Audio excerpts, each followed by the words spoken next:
திராவிட தெலுங்கர் முன்னேற்ற திராவிடம்னாலே தெலுங்கர்னு தான் சொல்றாங்க. அப்புறம் என்ன திராவிட தெலுங்கர், என்ன நடு சென்டர் மாதிரி இருக்கு. திராவிடம்னாலே தெலுங்கர்னு ஆகி போச்சு. அப்புறம் என்ன திராவிட தெலுங்கர். சரி விடுங்க அண்ணே, இன்னும் கட்சி எப்படியே லெட்டர் பேட் இருக்குல்ல, இருக்கு ஒண்ணு வாண்ணே, ரொம்ப ஒரு 1 லட்ச ரூபா கொடுங்கண்ணே. இப்போ இதெல்லாம் என்ன ஆயிப்போச்சு, அண்ணன் திரும்ப சொன்ன வார்த்தையே தான்.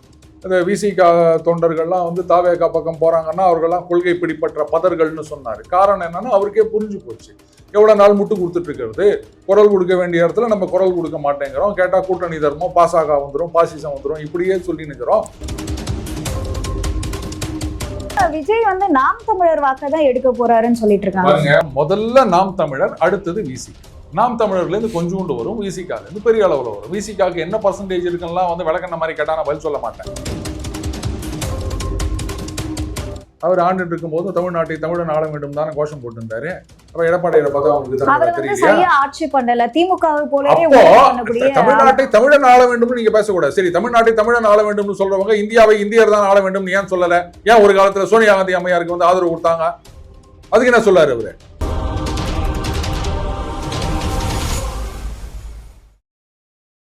திமுக ஆட்சி உறுதி அப்படின்னு வந்து சொல்லிட்டு இருக்காங்களே, இத பத்தி உங்களோட கருத்து சார்? ஏங்க சீமான் கூட தான் சொல்றாரு நாங்க ஆட்சிக்கு வர போறோம்னு. இதெல்லாம் என்ன கேள்வி இது? அது மே 4ஆம் தேதி தான் தெரியும். அவர் வர போறோம் தான் சொல்றாரு, ஆனா திமுக உறுதி நாங்க தான் 100% அப்படின்னு சொல்றாங்களே. அதாங்க நான் சொல்றோம், எல்லாரும் அப்படிதான் சொல்லுவாங்க. இப்ப தாவேகாவை கேளுங்க, அவங்களும் அதான் சொல்லுவாங்க. அதெல்லாம் மக்கள் சொல்லணும், ஆட்சியாளர்கள் சொல்றது. ஏன் ஈவன் இந்த சர்வே எடுக்கிறவங்க சொல்றதையே நான் நம்ப மாட்டேன். அனைத்து கருத்து கணிப்புகளும் டிஎம்கே தான் ஜெயிக்குன்ற மாதிரி வெளிவருது. நீங்க இந்த பக்கம் ஒரு 20 கருத்து கணிப்பு கொடுத்தா அவங்க அந்த பக்கம் ஒரு 30 கருத்து கணிப்பு கொடுக்க போறாங்க. ஏன் நாளைக்கே நான் அண்ணன் அண்ணே அவங்க கட்சி பேரு திராவிட தெலுங்கர் முன்னேற்ற திராவிடம்னாலே தெலுங்கர்னு தான் சொல்றாங்க. அப்புறம் என்ன திராவிட தெலுங்கர், என்ன நடு சென்டர் மாதிரி இருக்கு. திராவிடம்னாலே தெலுங்கர்னு ஆகி போச்சு. அப்புறம் என்ன திராவிட தெலுங்கர். சரி விடுங்க அண்ணே, இன்னும் கட்சி எப்படியே லெட்டர் பேட் இருக்குல்ல, இருக்கு ஒண்ணு வாண்ணே, ரொம்ப ஒரு 1 லட்ச ரூபா கொடுங்கண்ணே. உங்க கட்சி தான் வந்து 217 தொகுதியில முன்னணியில இருக்கு. நான் ஒரு சர்வே ரிசல்ட் கொடுக்குறேன், கொடுங்க. அவ்வளவுதான். நான் தான் கட்சியவே திமுக இணைச்சிட்டேன். அப்புறம் எங்கிட்டு போய் தெலுங்கர் அங்க இணைந்து விட்டார். சரி, நாம எதுவும் கேட்க கூடாது, அவருடைய சுதந்திரம் இல்ல.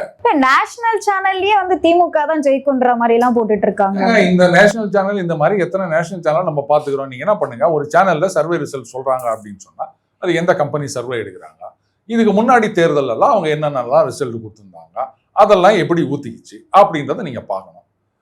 மேட்ச் எந்த ஐபிஎல் ஆரம்பிக்கிறதுக்கு முன்னாடி நம்ம ஊர்ல இருக்கவங்களாம் என்ன சொல்லுவாங்க, இந்த வருஷம் சிஎஸ்கே தான் கப் அடிக்குதுன்னு சொல்லுவோம். அப்படிதானே? நான் அப்படி சொல்ல மாட்டேன். பாத்தீங்களா, அவர் சொல்லுவாரு இந்த வருஷமும் அடிக்காதுன்னு சொல்லுவாரு. கிட்டத்தட்ட 2 வருஷமா என்ன பண்றோம், 10வது இடத்துக்கு சண்டை, 3 வருஷமா தோத்து போச்சு, 10வது இடத்துக்கு சண்டை போட்டுக்கிறோம். கரெக்டா? ஆனாலும் ஆதரவாளர்கள் என்ன சொல்லுவாங்க, அப்படிதான் சொல்லுவாங்க. இவ்வளவு ஏங்க ஒரு சினிமா நடிகர் அண்ணனே ஹீரோவா நடிக்கிறான்னு வச்சுக்கோங்களேன், அவர் ரசிகர்கள் என்ன சொல்லுவாங்க, மாசு. அங்க போனா அது தூசா இருக்கும் படம். ஒவ்வொரு கட்சியும் அப்படிதாங்க சொல்லுவாங்க. அதெல்லாம் வந்து அப்படியே சுடுகாட்டுல போகும்போது நைட்டு பாட்டு பாடினே போற மாதிரி தான். நான் எதுக்கு சுடுகாட்டு போறேன்னா கேட்காதீங்க. எலெக்ஷன்ல மக்கள் சொல்லட்டும். மே 4ஆம் தேதி வர்றதான் நான் ஃபைனலா எடுத்துப்பேன். அது வரைக்கும் எல்லாரும் சொல்ல, நான் கூட நாளைக்கே கட்சி ஆரம்பிச்சு இவங்க கட்சி ஓட்டு பெட்டியை மாத்தாம இருந்தா சரிமா? ஓட்டு பெட்டி எல்லாம் இல்லண்ணே, இப்ப இவிஎம்னே. நீங்க ஒரு காலத்துல ஓட்டு பெட்டியை மாட்டினது அந்த வெஸ்ட் பெங்கால்ல அதெல்லாம் நடந்தது, பஞ்சாயத்து எலெக்ஷன்ல. அதெல்லாம் நடக்க கூடாதுன்றதுக்காக தான் இவிஎம் வந்தது. இவிஎம் மாத்த கூடாதுன்னு என்ன இருக்கு? நீங்க தான் சிப்பா வச்சு உங்க கூட்டணியில இருக்க அண்ணன் கார்த்தி சிதம்பரமே கழுவி ஊத்திக்கிறாரு இந்த இவிஎம். ராகுல் காந்தி தான் சொல்லியிருந்தாரு, இந்த இவிஎம் எல்லாம் சும்மா பொய் சொல்லிட்டு தெரியாதீங்க, அதெல்லாம் பண்ண முடியாது அப்படின்னு பொலேர்னு ஒண்ணு அற விட்டா மாதிரி சொல்லிக்கிறாரு. அவன் சின்ன பையன், அவனுக்கு என்ன தெரியும்? அவங்க அப்பா இது மாதிரிதான் சின்ன பையன் சொன்னீங்க. கடைசியில அவரு தான் வந்து பேசி முடிச்சே அந்த காங்கிரஸ் கட்சி போகாம அவங்கள தடுத்து காத்து. அதை ஞாபகம் வச்சுக்கோங்க. நாங்க எப்ப வேணாலும் காங்கிரஸ் எங்களை விட்டு போய் தொலைட்டு. அதனாலதான் பயந்துக்கிட்டு 3 சீட்டு எக்ஸ்ட்ரா ஒரு ராஜ்யசபா எம்பி சீட்டு கொடுத்தீங்களா? இது வரைக்கும் எந்த ஒரு சட்டமன்ற தேர்தலையாவது காங்கிரஸுக்கு ராஜ்யசபா எம்பி சீட்டு கொடுத்த வரலாறு இருக்கா? எங்கேயுமே ஆட்சியில் இல்லாத கட்சி பதவியில இருக்கும் போது சிபிஐ ரைடு விட்டு சீட்டு வாங்கினாங்க. இப்ப பதவி கூட இல்ல, ஆனாலும் அதிக சீட்டு வாங்கிக்கிறாங்க. இவங்க சொல்றாங்க எப்போ ஒன்னா வெளில போங்க அப்படின்னு. எங்க காங்கிரஸ் கட்சி வெளில போயிருமோ தான் தேமுதிகவை கூட்டியாந்து 10 சீட்டுன்னா ஒரு ராஜ்யசபா சீட்டுன்னா எடுத்துக்கோங்க அப்படின்னு பயந்துகிட்டு அதெல்லாம் அந்த இவர் கூட்டணி பேசுறாங்க. அந்த கூட்டணி முடிஞ்சதுக்கு அப்புறம் தாங்க அந்த அம்மா வந்தாங்க. என்ன இங்க பாருங்க, என்ன பேசுறீங்க? நல்லா காங்கிரஸ் முடிஞ்சதுக்கு அப்புறம் தான் இவங்க வந்தாங்க. நல்லா பாத்துட்டு பேசுங்க. என்ன காங்கிரஸ் போவோமா இல்லையா அந்த 28 சீட்டு சைன் பண்றதுக்கு முன்னாடி தான் தேமுதிக வந்தாங்க. குரோனாலஜி எடுத்து பார்த்துட்டு பேசுங்க. நான் ஒண்ணா வெயிட் பண்றேன். பண்ணுங்க. சரி, இப்போ நீங்க பேசிட்டு இருக்கும்போது சொன்னீங்க கருத்து கணிப்புகள்லாம் வந்து பொய் அப்படின்னு. இப்போ நீங்க வந்து தேர்தல் ஆரம்பிச்சதுல இருந்து உங்களுக்கு ஒரு கணிப்பு இருக்கும் இல்லையா? இப்போ எந்த கட்சிக்கு சாதகமா இருக்கு இந்த தேர்தல் நிலவரம் அப்படின்னு நினைக்கிறீங்க? சர்வே எல்லாம் பொய்ன்னு நான் சொல்லல, என்னால நம்ப முடியாது அப்படின்னு தான் சொல்லுவேன். அவ்வளவுதான். இது வந்து கேலண்டர் கீழ்ச்ச உடனே உங்க ராசிக்கு என்ன பலன் போட்டிருக்கு. சில நாள்ல ஒர்க் அவுட் ஆகும், சில நாள்ல ஒர்க் அவுட் ஆகாது. அப்படித்தான் நான் சர்வே பாக்குறேன். அடுத்தது பனம்பழம் உட்கார காக்கா விழுந்த மாதிரி தமிழ்நாட்டுல அப்படிதான் சொல்லணும் பழமொழி. ஆமா, எதுக்குலாம் என்ன கேட்க கூடாது, உங்களுக்கே தெரியும்னு நினைக்கிறேன். என்னுடைய கணிப்பு என்னன்னா, இப்போ அதாவது சொல்லுவாங்க இல்லையா, மேட்ச் போயிட்டு இருக்கும் போது வந்து யார் வந்து வின்னிங் மாதிரி இருக்கு அப்படின்னா, இப்போதைக்கு அதிமுக முந்திக் கொண்டு இருக்கின்றது. அது நல்லாவே தெரியுது. அடிப்படையில சொல்றேன், திமுக வேட்பாளர்கள் போற பல இடங்கள்ல மக்களுடைய எதிர்ப்பு அப்படின்றது நல்லாவே தெரியுது. அதுக்கப்புறமா அதிமுக அவங்களுடைய கூட்டங்கள்ல வந்து எதிர்பார்த்ததை விட அதிகமாக மக்கள் வருகின்றார்கள். முக்கியமா சில ஸ்ட்ராட்டஜிக் பிளண்டர்ஸ் இது வந்து திமுக பண்ணியிருக்காங்க. ஒன்று வந்து அந்த விசிகா, அவங்களுக்கு இது நான் ஏற்கனவே பல முறை சொல்லியிருக்கேன். விசிகாவுக்கு உரிய மரியாதையை கொடுக்கவில்லை அப்படின்னு சொன்னா நீங்க எல்லாம் நினைக்கலாம், அதை அண்ணன் கூட அடிக்கடி கேட்பாரு, என்ன ஓட்டு வாங்கிட்டாங்க, அவருக்கு என்ன செல்வாக்கு இருக்குது அப்படின்னு. விசிகா தனியா நின்றாலோ இல்ல வந்து மக்கள் நல கூட்டணி மாதிரி ஒரு காமெடி கூட்டணியில நின்றாலோ 0.5%, 1%, 1.5% இவ்வளவுதான். ஆனா ஒரு கிரெடிபிள் அலையன்ஸ்ல அவர் ஜாயின் பண்ணாருன்னு சொன்னா 8 to 12% வாக்குகளை ஸ்விங் பண்ணக்கூடிய கெப்பாசிட்டி அண்ணன் அவர்களுக்கு இருக்கின்றது.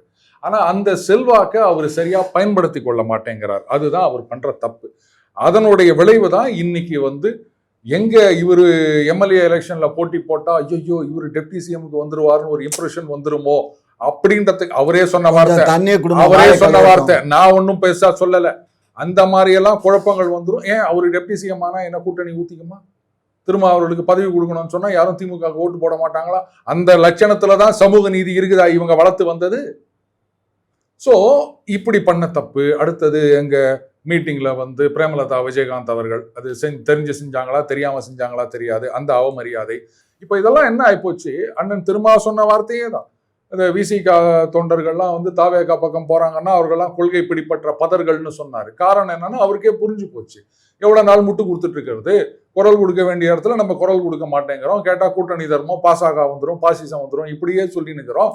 அதனால அந்த ஆதரவாளர்கள்லாம் வெறுத்து போயிட்டாங்க. இப்படியே சொல்லியிருந்தீங்கன்னா எங்கேயுமே குரல் கொடுக்க மாட்டேங்கிறீங்க நீங்க, அப்புறம் என்னத்துக்கு நாங்க இருக்கணும், அடங்க மறு அத்துமீறுன்னு எங்களை சொல்லி போட்டு நீங்க வந்து அப்படியே பம்மி இருக்கீங்களே அப்படின்னு அவங்க எல்லாம் தாவேகா பக்கம் போய் நிற்கிறாங்க. அதைத்தான் அவர் இன்னைக்கு வெளிப்படையா சொன்னது, புரியுதுங்களா? இப்ப தொடர்ந்து இந்த மாதிரி விஷயங்கள் 8 சீட் அவர் இரட்டை இலக்கத்துல கேட்டாரு. ஒண்ணுமே இல்லாத தேமுதிகவுக்கு 10 சீட்டும் எம்பி சீட்டும் கொடுக்குறாங்க, இவருக்கு 8 சீட்டுன்றாங்க. அதுலயும் பாத்தீங்கன்னா ஏற்கனவே இருந்த எம்எல்ஏக்கள் அவங்க இங்க நிக்கணுமா அங்க நிக்கணுமா அப்படின்றத அவங்க வந்து திமுக தலைமை கிட்ட சொல்லுவாங்களா, இவங்க தலைமைக்கு தெரியாதான். அவரே அதை ஓப்பனா சொல்றாரு. இவ்வளோலாம் நடக்குது. அப்போ விசிகாவை வந்து கட்டம் கட்டுறதுன்னு முடிவு பண்ணிட்டாங்கன்ற மாதிரி தான் ஒரு இம்ப்ரெஷன், பெர்செப்ஷன் கிரியேட் ஆயிருக்குது. போதா குறைக்கு அவர் எம்எல்ஏ எலெக்ஷன்ல நிற்கிறாருன்னா உடனே ஒரு அதிரடி மாற்றங்கள். அவரே சொல்றாரு, இந்த மாதிரிலாம் குழப்பம் வந்துடக்கூடாதுன்றதுக்காக நான் வந்து போட்டியிலிருந்து வாபஸ் வாங்கிக்கிறேன்னு சொல்லி கட்சியில யாருக்காவது கொடுத்தாலும் பரவாயில்ல, கட்சியிலேயே இல்லாத காங்கிரஸ் கட்சியில விருப்ப மனு ஒருத்தருக்கு சீட்டு குத்துக்கிறாரு அவரு. அப்போ தொண்டர்கள்லாம் வெறுத்து போயிட்டாங்க. இனிமே வந்து இங்க எதிர்காலம் இல்லை, இவர் இப்படியே தான் வந்து கூட்டணின்னு சொல்லிட்டு இருப்பாரு அப்படின்னு அவங்க ஊசி ஏத்துன மாதிரி கூட்டணியில வந்து ஏதோ சிக்கல் இருக்குங்க. உங்க கூட்டணி சிக்கல்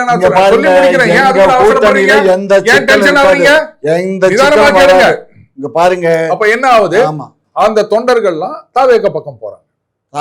இன்னைக்கு தாவேகா பக்கம் பெரிய டிராக்ஷன் இருக்கு அப்படின்னா காரணம் இதுதான். ஒண்ணு நாதாக்கா, இன்னொன்னு விசிகா. அப்ப அந்த விசிகாவுடைய ஆதரவுன்றதெல்லாம் இந்த எலெக்ஷன்ல நீங்க பார்க்க போறீங்க பாருங்க, எந்த அளவுக்கு வந்து அவங்க வாக்குகளை இழக்க போகின்றார்கள் அப்படின்னு சொல்லிட்டு அப்பதான் புரியும். திரும்ப அவர்களுக்கு விசிகாவுடைய வாக்கதான் பிரிக்க போறாரா? புரியாம பேசுறீங்க நீங்க. அதுதான் நடந்து கொண்டிருக்கின்றது. அதனாலதான் வந்து சரி அந்த மாதிரி போயிடக்கூடாதுன்றதுக்காகத்தான் மாநில அரசியலுக்கு வரணும். விஜய் வந்து நாம் தமிழர் வாக்கதான் எடுக்க போறாருன்னு சொல்லிட்டு இருக்காங்க. பாருங்க, முதல்ல நாம் தமிழர், அடுத்தது விசிகா. நாம் தமிழர்லேருந்து கொஞ்சோண்டு வரும், விசிகாலேருந்து பெரிய அளவில் வரும். விசிகாக்கு என்ன பர்சன்டேஜ் இருக்குன்னா வந்து விளக்கண்ண மாதிரி கேட்டால் நான் பதில் சொல்ல மாட்டேன். அதுக்கு தான் முதல்லயே சொல்லிட்டேன், கிரெடிபிள் ஆல்டர்னேட்டில் இருந்தாலும் 8லேருந்து 12% அவரால் ஸ்விங் பண்ண முடியும் அப்படின்னு. அதில் எத்தனை பர்சன்ட் போக போகுது அப்படின்றத மே 4ஆம் தேதி நீங்கள் பார்க்க தானே போறீங்க. பார்ப்போம். சார், இப்போ வந்து வெற்றி தோல்வியை தீர்மானிக்கக்கூடிய கட்சியில சீமான் கட்சியா இல்ல விஜய் அவர்களுடைய கட்சியா சார்? ஏடிஎம்கேக்கும் டிஎம்கேக்கும் 2 பேருமே கிடையாது. எப்படி சார் சொல்றீங்க? 2 பேருமே கிடையாதுங்க. அவங்களுடைய வாக்குன்றது சொல்ல போனா நாதாகா வந்து அதிமுகவுக்கு போற ஓட்டை ஸ்பிளிட் பண்ணுன்னு சொல்லுவாங்க. நான் அதை ஒத்துக்க மாட்டேன். நாதாகாவுடைய வாக்கு அப்படின்றது அடிப்படையில் பார்த்தீங்கன்னா தீவிர திமுக வாக்கு. ஏன்னா திமுக தான் ஒரு காலத்துல வந்து தனித்தமிழ்நாடு கோஷம் போட்டிருந்தவங்க. இப்போ அவங்க அதை விட்டுட்டாங்க. அதை கையில் எடுத்திருக்கவர் தமிழ் தேசியம் அப்படின்னு. தமிழ் தேசியம்னா என்ன? தமிழர் தான் ஆள வேண்டும் அப்படின்ற மாதிரி சொல்றாரு. தமிழ் தான் முதன்மையா இருக்கும் அப்படின்னு இப்போ வந்து எடப்பாடி அவர் தமிழர் இல்லையா? அவர் ஆண்டு இருக்கும் போது தமிழ்நாட்டை தமிழன் ஆள வேண்டும் தானே கோஷம் போட்டிருந்தாரு. அப்ப எடப்பாடியை பார்த்தா அவங்களுக்கு சரியா ஆட்சி பண்ணல. திமுகவை போலவே தமிழ்நாட்டை தமிழன் ஆள வேண்டும் நீங்க பேசக்கூடாது. சரி, தமிழ்நாட்டை தமிழன் ஆள வேண்டும் சொல்றவங்க இந்தியாவை இந்தியர் தான் ஆள வேண்டும் ஏன் சொல்லல? ஏன் ஒரு காலத்துல சோனியா காந்தி அம்மையாருக்கு வந்து ஆதரவு கொடுத்தாங்க? அதுக்கு என்ன சொல்லாரு அவரு? வாய்க்கு வந்ததை பேசினுக்கிறாரு அவரு. நான் அவரு சொன்னதை போய் நீங்க கேட்டுக்கிறீங்க, தமிழ்நாட்டை தமிழர் ஆள வேண்டும். அப்ப என்ன மத்தவங்க எல்லாம் எங்க இருந்து வந்தவங்க? தமிழர்னா என்ன அடையாளம்? அது சொல்றாரு. மத அடிப்படையில் அரசியல் பண்ணலாமா, ஜாதி அடிப்படையில் அரசியல் பண்ணலாமா அப்படின்னா, மொழி அடிப்படையில் அரசியல் பண்ணலாமா?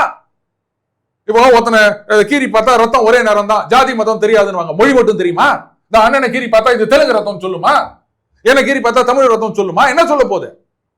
அண்ணனையே வந்து பிறந்த பிறகு ஆஸ்பத்திரி மாத்தி போட்டு குஜராத்ல கொண்டு போய் கொடுத்துட்டாங்கன்னா இவர் வந்து மோடி தான் சொல்லி இருக்க போறாரு, குஜராத்தி தான் பேசிட்டு இருக்க போறாரு. அங்க போயிட்டு நேனே தெலுங்கு பிட்டான்னு சொல்லுவாரு. அவரு ஒண்ணுமே தெரியாது அவருக்கு. அந்த மொழியை வச்சு அரசியல் பண்ணிருக்கிறாரு அவரு. ஏதாவது ஒண்ணு பண்ணணும், அதான் அந்த தீவிர திமுக வாக்குகளை இது பண்ணணுன்றதுக்காக அந்த மாதிரி பண்ணிருக்கிறாரு. ஓட்ட பிரிக்கிறதுக்காக ஏதோ ஒண்ணு ஓட்ட பிரிக்கிறது இல்ல. அந்த தீவிர திமுக அப்படின்றது ஒரு காலகட்டத்துல இந்த தமிழ் அப்படி எல்லாம் பேசியிருந்தாங்க. அதுக்கு வந்து இப்ப அவங்க எதுவும் பேசுறது இல்லன்றதுனால இப்ப அந்த இடத்துல ஒரு உட்கார்ந்து நிக்கிறாரு. அவ்வளவுதான். இல்ல, அந்த ஒரு வேக்குவம் இருந்தது, அந்த வேக்குவத்தை அவர் ஃபில் அப் பண்ணிட்டாரு. அவ்வளவுதான். சரி, இவ்வளவு பேசுறாரு. அவருடைய கொள்கை விளக்கமா அந்த தேர்தல் அறிக்கை அதுல என்ன சொல்லிக்கிறாரு? இந்த எம்எல்ஏக்கள் இவங்க எல்லாம் அரசு ஊழியர்கள் அவங்க எல்லாம் அரசு பள்ளியில தான் சேர்க்கணும்னு சொல்லிக்கிறாரா? அவர் புள்ள எங்க படிக்கிறாரு? American international school. ஏங்க அவர் சொல்றாரு என் புள்ள தமிழ்ல படிக்கிறதுக்கு வாய்ப்பே இல்லையா? ஏன் தமிழ்நாட்டுல தமிழ் சொல்லி கொடுக்குற ஸ்கூலே இல்லையா? அரசு பள்ளி எத்தனை இருக்குது சார்? அரசு பள்ளியில கிட்டத்தட்ட 9800 அரசு பள்ளி, ஆரம்ப பள்ளி கூட இருக்கு. அந்த நீங்களே உங்க பிள்ளை அரசு பள்ளியில சேர்க்கல, அப்புறம் எம்எல்ஏ கலெக்டர் எல்லாம் அரசு பள்ளியில சேர்க்கணும்னு சொல்றது அயோக்கியத்தனமா தெரியல உங்களுக்கு? விளக்கம் கொடுக்கிறாரு. கட்டிடங்கள்லாம் தரமா இல்ல, கல்வி தரமா இல்ல. அப்புறம் ஏன் நான் ஆட்சிக்கு வந்தா எம்எல்ஏ கலெக்டர் அவங்க பசங்க எல்லாம் எப்ப சரி பண்ணுவேன்? ஏன்னா வந்து அடுத்த நாளே மாறிடுமா? கலெக்டர் அரசு ஊழியர்கள் எல்லாம் வந்து கவர்மெண்ட் ஸ்கூல்ல கொண்டு போய் சேருங்க சொன்னா அவங்க கேட்க மாட்டாங்களா? உன் பிள்ளை எங்க நீ படிக்க வைக்கிற? நீ எல்லாத்தையும் மாத்து முதல்ல. ஏன்னா எல்லாத்தையும் அரசாங்க வேலை ஆக்கிட போறாரு. ஆடு மாடு மேய்க்கிறதுல அரசாங்க வேலை. இவ்வளவு நாளா அவங்கவுங்க வீட்டுல ஆடு மாடு வச்சுருக்கிறாங்க, மேய்க்கிறாங்க, பால் வியாபாரம் பண்றாங்க, ஆடு விற்கிறாங்க, காசு வருது. இப்ப அரசு வேலை அப்படின்னா எப்படி அவங்களுக்கு வந்து நீ ஆடு மேய்ச்சினே இரு, நாங்க சம்பளம் மட்டும் கொடுப்போம் அப்படின்னா? அது மட்டும் இல்லாம ஹெலிகாப்டரும் தரேன்னு சொல்லியிருக்காரு. இருமா, நீ ஆடு மட்டும் மேய்ச்சிட்டு மாடு மட்டும் மேய்ச்சிட்டு நான் சம்பளம் கொடுப்பேன் அப்படின்வாங்களா? இல்ல அந்த ஆடு மாடெல்லாம் அரசுடைமை ஆக்கிரும், மேய்க்கிறது மட்டும்தான் உன் வேலை அப்படின்வாங்களா? எங்கேயாவது ஏதாவது புரியுதா உங்களுக்கு? வெறும் ஆடு மாடு மட்டுமே மேய்ச்சிருந்தா அப்போ மற்ற தொழிற்சாலைகள்லாம் எங்கேருந்து வரும் கேட்டா வந்து மறை நீர்னு ஒரு கப்சா அடிப்பாங்க. ஒரு முட்டை உருவாக்குவதற்கு எவ்வளவு தண்ணி தேவைப்படுது தெரியுமா? அப்பா எங்க வீட்டு கோழி நம்ம தூண்டு கிண்ணத்துல தண்ணி வச்சா குஷ்டு போயிடுது. ஒரு நாளைக்கு என்ன ஒரு 100 மில்லி தண்ணி குடிக்குமா? இது முட்டைக்கு என்னடா இவ்வளவு கணக்கு அப்படின்னா ஒரு கார் தயாரிப்பதற்கு எவ்வளவு தண்ணீர் தேவைப்படுகின்றது தெரியுமா? அதனால தான் வந்து வெள்ளக்காரெல்லாம் கார் எங்க உலகத்திலேயே அதிகமா கார் தயாரிக்கிறது ஜப்பானா இருந்தது. அமெரிக்காவை பீட் பண்ணிட்டு ஜப்பான் வந்தது. இப்போ சைனா அந்த இடத்துக்கு வந்துக்கிறேன். அவன்லாம் என்ன முட்டா பயிலுவலா?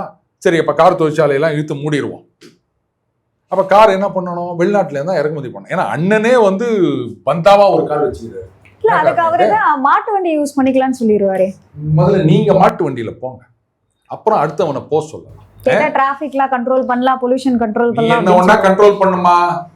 முதல்ல நீங்க என்ன போறீங்கன்றதை பார்த்துட்டு அதுக்கப்புறமா நான் சொல்றேன். நான் மட்டும் கார்ல போவேன், அந்த காசு எங்க வந்ததெல்லாம் கேட்கக்கூடாது. வீட்டுல வளர்கிற நாயே வந்து வெளிநாட்டு பிரீடு, நம்ம நாட்டு நாய் வளர்க்கறது கிடையாது. நாம வந்து இது தமிழ்நாட்டை தமிழன் ஆள வேண்டும் அப்படின்னா தமிழ்நாட்டு வீட்டுல தமிழ்நாட்டு நாய் தான் இருக்கணும்னு சொல்லணும்ல. கண்டிப்பா. அப்புறம் நாம மட்டும் வெளிநாட்டு நாயை கொண்டு வந்து வச்சுக்கிறோம், நம்ம பசங்களை வெளிநாட்டு ஸ்கூல்ல படிக்க வைக்கிறோம். அமெரிக்க ஏகாதிபத்தியமே ஊருக்கு தான் சார் உபதேசம், தனக்கு இல்ல சார். அது அண்ணனுக்கும் பொருந்தும். ரைட், அடுத்த கேள்வி கேள்வி சார். சீஃப் செக்ரட்டரி அவரை வந்து சேஞ்ச் பண்ணதுக்காக ஸ்டாலின் அவர்கள் கொந்தளிச்சிட்டு இருக்காரு. கரெக்டான கேள்வி. இப்போ எனக்கு என்ன டவுட்னா, இப்போ நீங்க கேட்டதுக்கு ஒரு துணை கேள்வி நான் கேட்குறேன், அண்ணன் பதில் சொல்லிட்டோம். சீஃப் செக்ரட்டரியா மாத்திட்டாங்க, மாத்தினா என்ன ஆக போகுது எனக்கு ஒன்றும் புரியல. சட்டம் இதுதான், தேர்தல் எப்படி நடத்தணும் அப்படின்றதும் அப்படித்தான், அதுல எந்த விதமான இதுவும் வரப்போறது கிடையாது. ஆனா கொஞ்ச நாளைக்கு முன்னாடி டிஜிபியை மாத்தினாங்க. சீஃப் செக்ரட்டரியோட காவல்துறை அப்படின்றதுக்கு தான் இங்க வந்து இப்போ அதிகாரம் தேவையும் அதிகம். ஏன்னா எந்த விதமான அசம்பாவிதம் நடக்காம பார்க்கணும், பணப்பட்டுவாடா நடக்காம பார்க்கணும். இப்ப காவல்துறை தலைமை ஒழுங்கா இருந்தாதான் இதெல்லாம் வந்து ஒழுங்கா இருக்குன்றதுக்காக டிஜிபியை மாத்தினாங்க. அதுக்கு அண்ணன் கிட்ட இருந்து குரலே வரல. சீஃப் செக்ரட்டரியை மாத்தினதுக்கு மட்டும் ஏன் இவ்வளோ எதிர்ப்புன்னு எனக்கு புரியவே இல்லை. இதை அண்ணன் சொல்லுமாறு கேட்டுக்கொள்கிறேன். சார், சீஃப் செக்ரட்டரியை வந்து இவங்க தேர்தல் அறிவித்த உடனே மாற்றிருந்தா பிரச்சனை இல்லை. இப்போ வந்து இடையில வந்து இன்னும் 15 நாள் இருக்கிறதுக்கு முன்னாடி இந்த நேரத்தில் மாற்றினாங்கன்னா சில இதுல அரசு ஆணைகள் அது இது குளறுபடி வருமேங்கிறது. என்ன அரசு ஆணை சார்? இப்பெல்லாம் அரசு ஆணையை வெளியிட முடியாது. அதுதான் சார், பழைய ஆணைகள்ல பழைய ஆணைகள்லாம் ஒண்ணும் இல்ல, அது பாட்டுக்கு நடக்கும் சார். இருங்க, டே டு டே வொர்க் மட்டும் தான் எங்களுக்கு ஆட்சேபனை இல்ல, மாத்தியாச்சு இல்ல. அப்புறம் ஏன் எதிர்ப்பு தெரிவிக்கிறீங்க? எதிர்ப்பெல்லாம் ஒரு மஷ்ரூம் இல்ல, விடுங்க. ஏங்க உங்க தலைவர் தாங்க ட்வீட் ஏங்க போட்டாரு. இதெல்லாம் சொல்லுங்க. ஏங்க அதுக்காக வாயை பொத்திக்கிட்டா இருப்பான். ஏங்க தலைவரே வாயை பேச மாட்டோமா? பேசத்தான் தலைவரே மாத்தி ஏங்க டிஜிபி மாத்துனதும் தப்பு தான். அந்த சீஃப் அதையே குரல் கொடுக்கலன்னு தான் நான் கேக்குறேன். எல்லாத்துக்குமே குரல் கொடுக்குறோம். எங்களுக்கு தொண்டை இருக்கு, வாய் இருக்குது, நாக்கு இருக்குது, பேசுறோம், அவ்வளவுதான். அப்ப மட்டும் என் தொண்டையில கிச்சு கிச்சு வந்து விட்டு கிச்சு கிச்சு வரல. என்ன போலீஸ் நீங்க, அதாவது சார் தேர்தல் கமிஷனுக்கு தான் முழு அதிகாரம் இருக்குல்ல. நீங்க அப்புறம் என்ன சும்மா இருக்க வேண்டியது போங்க. ஏன் இப்ப மட்டும் ஏன் சும்மா இல்லாம நாங்க என்ன அவுத்து போட்டுட்டு ஆடிட்டா இருக்கேன். அப்புறம் ஏன் சீஃப் செக்ரட்டரி மாத்தினதுக்கு மட்டும் எதிர்ப்பு தெரிவிக்கிறீங்க? டிஜிபி மாத்தினதுக்கு எதிர்ப்பு தெரிவிக்க மாட்டீங்க. நீங்க உங்களுடைய அதிகாரம் வந்து எந்த அளவுக்கு இருக்குங்கிறத மக்களுடைய அதிகாரம் சொல்லாங்க. சட்டத்துல இருக்கு, என்ன மஸ்துல இருக்கு, சட்டத்துல இருக்கு. சட்டத்தை அவமரியாதையா பேசக்கூடாது. சட்டத்துடைய கைகள் நீண்டது. கப்புன்னு வந்து அண்ணனை தூக்கிட்டு போயிடும். ஆமா, சட்டம் இருக்கா, சட்டம். அதான் அதே சட்டத்தை வச்சுதான் ஒரே சட்டம். 2 தேர்தல் கமிஷனரு விஆர்எஸ் வாங்கிட்டு போயிடுவாங்களாம். அது ஒருத்தருக்கு 3வது ஆளா இருந்தவர் முதல் இடத்துக்கு வந்துருவாராம். அடுத்தவங்களை நியமிக்காம அவரே அதிகாரம் பண்ணுவாராம். ஆமா, ஒரு டிஜிபி நியமிக்க வக்கீல்ல தமிழ்நாட்டுக்கு மட்டும்தான் இது. அகில இந்தியாவுக்கே உள்ளது தேர்தல் கமிஷன்ங்கிறது. வச்சுக்காதீங்க. தமிழ்நாடு தான் முக்கியம். தமிழ்நாட்டுல ஒரு டிஜிபி அப்பாயின்ட் பண்றதுக்கே உங்களுக்கு யோசிக்கிறீங்க. இத்தனை வருஷமா கேஸ் போட்டும், இத்தனை வருஷமா இல்ல மாசமா கோர்ட்ல கேஸ் நடக்குது. நீங்க பாட்டுக்கு எதையோ ஒண்ணு சொல்லிட்டு உட்காந்து நிக்கிறீங்க. இவர் பேசுறாரு, அவரு விஆர்எஸ் கொடுத்துட்டு போயிட்டாராம், இவர் போயிட்டாராம் அப்படின்னு. அது திருமாவர்கள் வாக் ஓவர் கொடுத்துட்டு போனார் பாருங்க, அந்த மாதிரி தான் போல இது.